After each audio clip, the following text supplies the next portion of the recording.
Hello student, welcome to my channel only sociology. আমি সুশান্ত বিশ্বাস। আজকে আমি আলোচনা করব তোমাদের বর্ধমান বিশ্ববিদ্যালয়ের যারা ফোর্থ সেমিস্টারে পড়ছো সোশিওলজি অনার্সে, তাদের একটা টপিক নিয়ে, তাদের একটা পেপার নিয়ে আমি আজকে মূলত তাদের সিলেবাস এবং বইটা নিয়ে আলোচনা করব।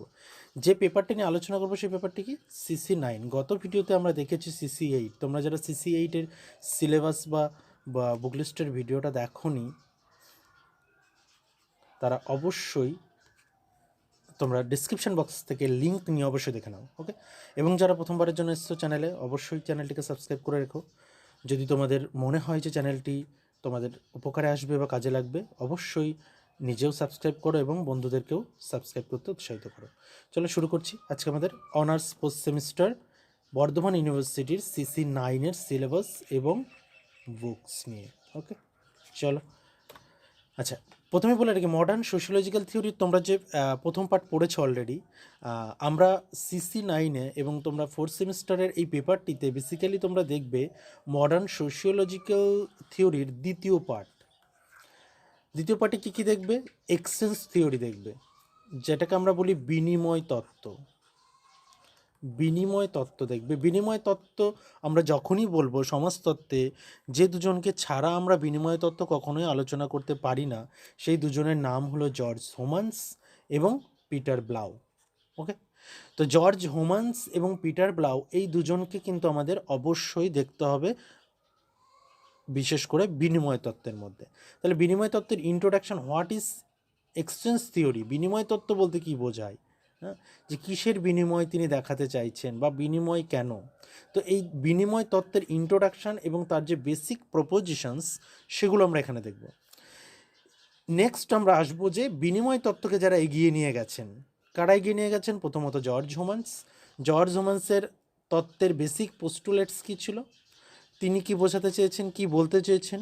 এবং নেক্সট জর্জ হোমান্সের পরবর্তীতে এসেছিলেন পিটার ব্লাউয়ের তত্ত্বের স্ট্রাকচার এবং এক্সচেঞ্জ বলতে কি বুঝিয়েছেন। এবং তার সঙ্গে তিনি এখানে সবচেয়ে গুরুত্বপূর্ণ যে আলোচনাটা তিনি তুলে ধরেছেন, যে পাওয়ার রিলেশন ইন এক্সচেঞ্জ, ক্ষমতা সম্পর্কটা কিভাবে এক্সচেঞ্জ হচ্ছে, এটা কিন্তু তিনি সেখানে দেখিয়েছেন। তো আমরা যখনই পিটার ব্লাউ পড়ব, তখন কিন্তু আমরা মূলত বেশি ফোকাস করব পাওয়ার রিলেশনের মধ্যে, এটা বেশি গুরুত্বপূর্ণ। ক্লিয়ার? তাহলে এক্সচেঞ্জ থিওরি আমরা জাস্ট দুটো থিঙ্কার পড়বো এক্সচেঞ্জ থিওরির মধ্যে।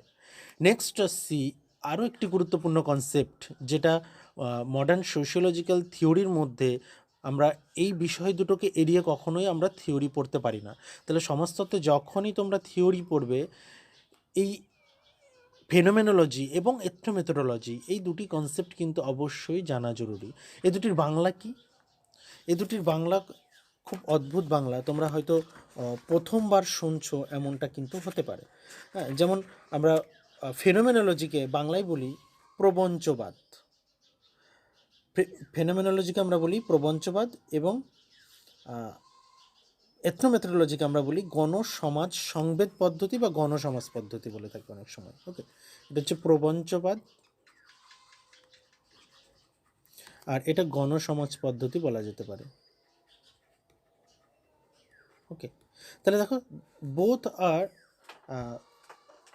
বলতে পারি আমরা যে বোথ আর ফিলোসফিক্যাল কনসেপ্ট, যে দুটোই কিন্তু এই যে প্রবঞ্চবাদ এবং গণসমাজ পদ্ধতি আমাদের টোটালটাই কিন্তু একটা ফিলোসফিক্যাল, একটা দার্শনিক দিক থেকে আমাদের একটু আলোচনা করতে হবে। তো সেই কারণেই আমরা যখনই ইন্ট্রোডাকশন টু ফেনোমেনোলজি পড়ব, সেখানে তোমাদের অবশ্যই কিন্তু জানা দরকার এর দার্শনিক দিকটা, দার্শনিক যে দৃষ্টিভঙ্গি, সেটা কিন্তু অবশ্যই জানতে হবে। এবার দার্শনিক দৃষ্টিভঙ্গি জানতে গেলে আমরা এখানে দুজনকে কিন্তু পড়ব, হেগেল, প্রথমে কান্ত পড়ব, দেন হেগেল। এনাদের দুজনের দর্শনের কিছুটা, পুরো পাঠ নয়, কিছু পাঠ কিন্তু ফেনোমেনোলজির ইন্ট্রোডাকশানটা জানতে গেলে অবশ্যই আমার মনে হয় জানা জরুরি। তো সেখানে তোমরা কিন্তু যখনই ফেনোমেনোলজি শুরু করবে, অবশ্যই কান্ত আর হেগেলের দর্শন থেকেই জায়গাটা শুরু করবে।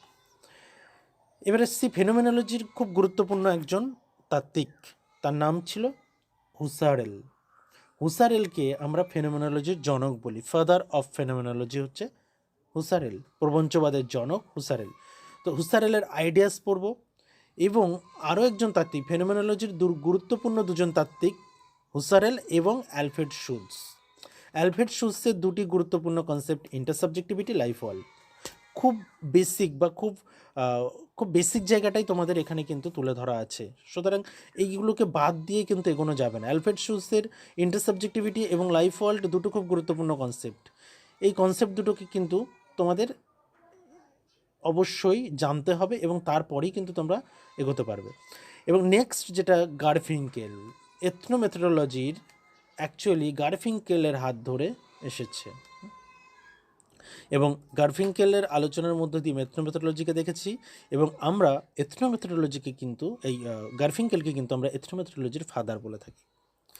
এথনোমেথোডোলজির মধ্যে কি দেখব, হোয়াট ইজ এথনোমেথড, এথনো কেন আর এটাকে মেথড কেন বলা হচ্ছে।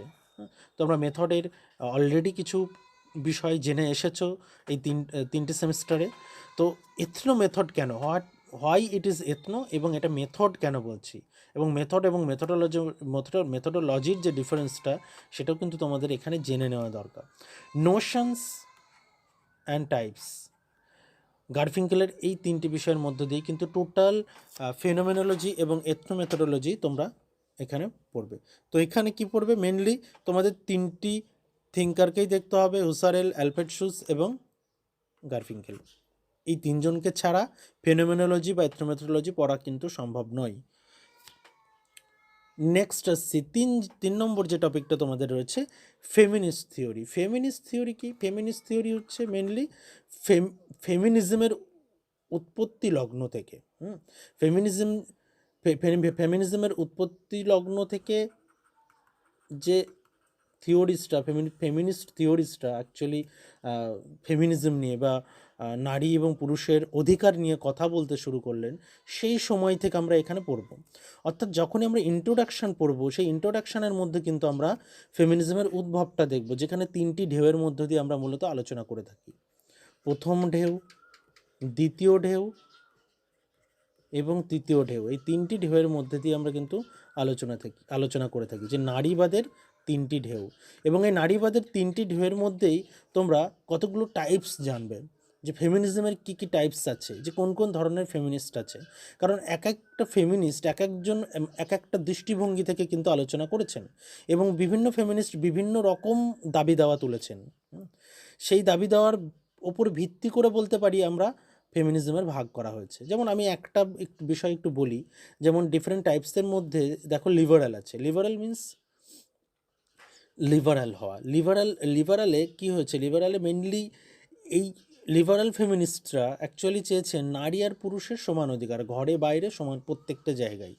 হ্যাঁ, তো তারা লিবারাল হতে চেয়েছিলেন, লিবারাল ওয়েতে নারী আর পুরুষের যে অধিকার সেটাকে চেয়েছিলেন। নেক্সট র্যাডিক্যাল বুঝতেই পারছো, চরমপন্থী তারা বিদ্রোহ করেছে, শোষণের বিরুদ্ধে বিদ্রোহ করে উঠেছিল এবং বিদ্রোহ করে তারা একটা দাবি দাওয়া পেশ করেছিল। এবং নেক্সট সোশ্যালিস্ট, এবং আরও বেশ কিছু টাইপস রয়েছে, সেগুলো আমার মনে হয় একটু তোমরা জেনে রাখতে পারো। তো বেসিক্যালি এই তিনটি টাইপস তোমাদের রয়েছে, তোমরা এই তিনটি টাইপস জেনে রাখবে আপাতত। এবং লাস্টলি যেটা পোস্ট মডার্নিজম, ইন্ট্রোডাকশান, যেখানে আমরা ইন্ট্রোডাকশান দিয়ে শুরু করব। তাহলে পোস্ট মডার্নিজম কি, মডার্নিজমকে আমরা জানতে গেলে আমাদের আগে জানতে হবে হোয়াট ইজ মডার্নিজম। তো মডার্নিজম তোমরা আগে জেনেছ যে মডার্নিজম কি, আধুনিক থেকেই কিন্তু আমরা উত্তর আধুনিকের জায়গাটা আসবো, সেই জায়গাটা বুঝতে পারবো। তো মডার্নিজম জানার পরেই আমরা পোস্ট মডার্নিজমটা জানবো এবং সেখানে ইন্ট্রোডাকশনের মধ্যেই সেই পার্টটা আমাদের জানতে হবে। তো এগুলো কিন্তু খুব বেসিক জায়গা। থিওরি যখন পড়বে, এই থিওরির পোর্শনটা পড়ার সময় কোনো রকম যদি তোমরা ফাঁকি দিয়ে যেতে চাও, এগিয়ে যেতে চাও, তাহলে কিন্তু খুব সমস্যা তৈরি হবে।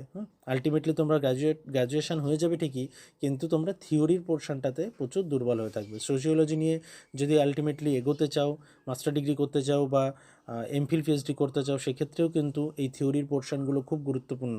তো সেই ভাবনা চিন্তাটা থাকলে তোমরা কিন্তু এখন থেকেই প্রিপারেশানটা নিতে থাকো, যে থিওরির পোর্শনটা কিন্তু খুব গুরুত্ব দিয়ে দেখো। মেনলি থিওরির ইন্ট্রোডাকশান পার্টটা তোমাদের খুব গুরুত্ব দিয়ে দেখা দরকার। কারণ আমরা বেসিক্যালি আমরা মিশেল ফুকোর কথাই যদি বলি, যে মিশেল ফুকোর নলেজ অফ পাওয়ার জানি, অ্যাকচুয়ালি তার ইন্ট্রোডাকশানটা জানি না। তিনি যে একজন পোস্ট মডার্ন থিঙ্কার সেটাই আমরা জানি না। এই বেসিক ভুলগুলো কিন্তু স্টুডেন্টরা করে থাকে। তো সেই কারণে what is postmodernism, postmodern thinker কারা আছেন সেগুলো আগে জানতে হবে, দেন তার মধ্যে কোন থিঙ্কারগুলো তোমাদের পড়তে হবে সেই দুটো থিঙ্কার বেছে নিয়ে পড়ো। যেমন তোমাদের দিয়েছে মিশেল ফুকো এবং জিগমন্ড বম্যান। তো জিগমন্ড বম্যানের আগে মিশেল ফুকোতে কী আছে দেখি। মিশেল ফুকোতে আছে নলেজ অ্যান্ড পাওয়ার, খুব গুরুত্বপূর্ণ একটা কনসেপ্ট। মিশেল ফুকো খুব খুব কী বলবো, অদ্ভুত একজন তাত্ত্বিক। যে তাত্ত্বিকের আলোচনাগুলো দেখলে বুঝতে পারবে যে এনার আলোচনা বা এনার লেখার মধ্যে কি ভেরিয়েন্ট আছে। ভেরিয়েন্টটা কি, অ্যাকচুয়ালি মিশেল ফুকোর জীবনের প্রত্যেকটা জীবনের এক একটা পাঠকে নিয়ে তিনি বইগুলো লিখেছেন। তো স্বাভাবিকভাবেই সে কারণেই তার লেখার মধ্যে অনেক রকম ভেরিয়েন্ট আছে। সব ধরনের লেখা কিন্তু তার সব ধরনের লেখা অ্যাকচুয়ালি আছে তার। তো সেগুলো যদি তোমরা কেউ ইন্টারেস্টেড থাকো, অবশ্যই মিশেল ফুকোর অনেক বাংলা বই আছে, সেগুলো পড়ো। আশা করি তোমরা তার জীবন কাহিনীটা শুনলে ভালো লাগবে, যে তিনি অ্যাকচুয়ালি চিরাচরিত যে চিন্তাভাবনা, সেই চিন্তাভাবনা থেকে বেরিয়ে এসে নতুনভাবে কিছু ভাবনা চিন্তা করার কথা ভেবেছিলেন। এবং যে কারণে তার যে তার আলোচনাগুলো কিন্তু একটু অদ্ভুত লাগতে পারে, অন্যান্য থিঙ্কার থেকে কিন্তু সম্পূর্ণ আলাদা। Forms of power in modern society and role of human science. Forms of power কী আছে মডার্ন সোসাইটিতে, এবং রোল অফ হিউম্যান সায়েন্স, আমাদের হিউম্যান সায়েন্সের রোল। ওকে, এই একটা পোর্শন তোমরা দেখবে। ফুকোর জন্য কি বই পড়বে আমি সেটাও বলে দিচ্ছি। And Zygmunt Bauman, post modern culture. So এখানে তোমরা দেখবে জাস্ট পোস্ট মডার্ন কালচারটা। ওকে, এবার আসছি আমরা বুক লিস্টে, যে কি কি বই এখানে ফলো করবে। তো আমি বললাম যে মেনলি বাংলা বই, কিন্তু এই বইটা তোমরা ফলো করতে পারো, যে বইটির কথা আমি অলরেডি স্ক্রিনে দিয়েছি, দেখো, যে সমাজবিদ্যা তাত্ত্বিক রূপরেখা, সম্পাদনায় বাসবী চক্রবর্তী। এবং আরও একটি বই আছে যেটা এর আগে পাবলিশড হয়েছে, এটা খুব কারেন্ট বই, যেটা 2021-এ বেরিয়েছে, সমাজবিজ্ঞান। আরেকটি বই যেটা সমাজবিজ্ঞান তত্ত্ব নির্মাণ। এই বইটি অনেক পুরনো বই, এবং এই বইটিও খুব ভালো বই। তোমরা দুটো বই প্যারালালি ফলো করতে পারো, অনেক কিছু এক্সট্রা জানতে পারবে। কারণ এই দুটো বইতেই কিন্তু যে লেখাগুলো রয়েছে, যাদের লেখাগুলো অ্যাকচুয়ালি এই বইগুলোতে রয়েছে, তারা কিন্তু আমাদের পশ্চিমবঙ্গের বড় বড় ইউনিভার্সিটিতে পড়াচ্ছেন, বা বড় বড় ইউনিভার্সিটির প্রফেসররা। তো প্রফেসরদের সেই লেখাগুলো থেকে তোমরা অবশ্যই কিন্তু অনেক সমৃদ্ধ হবে। তো এই লেখাগুলো তোমরা অবশ্যই পড়তে পারো, দুটো বই ফলো করতে পারো। সমাজবিজ্ঞান তত্ত্ব নির্মাণ যে বইটি বললাম, এটা হচ্ছে কৃষ্ণদাস চট্টোপাধ্যায়। এটা 11th বুক হাউস, আর এটার পাবলিশার্স হচ্ছে সেতু। ওকে, চলো ইংলিশ বই কী কী দেখবে। ইংলিশ বই আমি এখানে মেনলি 3টি বই তোমাদেরকে হাইলাইট করে দিয়েছি। যারা ইংলিশ মিডিয়ামের জন্য আছো, দেখো, আমি অন্যান্য বইগুলোকে কথা বলছি না, দেখলেও তোমরা দেখতে পারো। কিন্তু মেনলি যেগুলো না দেখে তোমরা এগোতে পারবে না, সেটা হচ্ছে রিডজার মডার্ন সোশিওলজিক্যাল থিওরি, এবং রিডজারের পোস্ট মডার্ন সোশিওলজিক্যাল থিওরিও আছে, সেটাও তোমরা দেখতে পারো। আর জোনাথন টার্নারের দেখো আছে দি স্ট্রাকচার অফ সোশিওলজিক্যাল থিওরি, এটা গুরুত্বপূর্ণ, এটাও রাউত পাবলিকেশন। আর রিডজারেরটা হচ্ছে ম্যাগ্রোহিল পাবলিকেশন। আর নেক্সট হচ্ছে কন্টেম্পোরারি সোশিওলজিক্যাল থিওরি, যেটা হচ্ছে ওয়ালেসের। এটাও খুব গুরুত্বপূর্ণ বই। তোমরা এই 3টি বই যারা ইংলিশ মিডিয়ামে আছো ফলো করতে পারো। ওকে, সো চলো আজকের ভিডিও এখানেই শেষ করছি। তোমরা যদি তোমাদের ভালো লাগে, একই কথা বলছি, যে অবশ্যই শেয়ার করো, কারণ আমি এই যে এত কষ্ট করে ভিডিওগুলো তৈরি করছি, যদি তোমাদের কাজে লাগে তবে আমার কষ্টটা কিন্তু সার্থক হবে। ওকে, সো থ্যাংক ইউ। চ্যানেলের সঙ্গে থাকো, পরবর্তী ভিডিও খুব শীঘ্রই আসবে।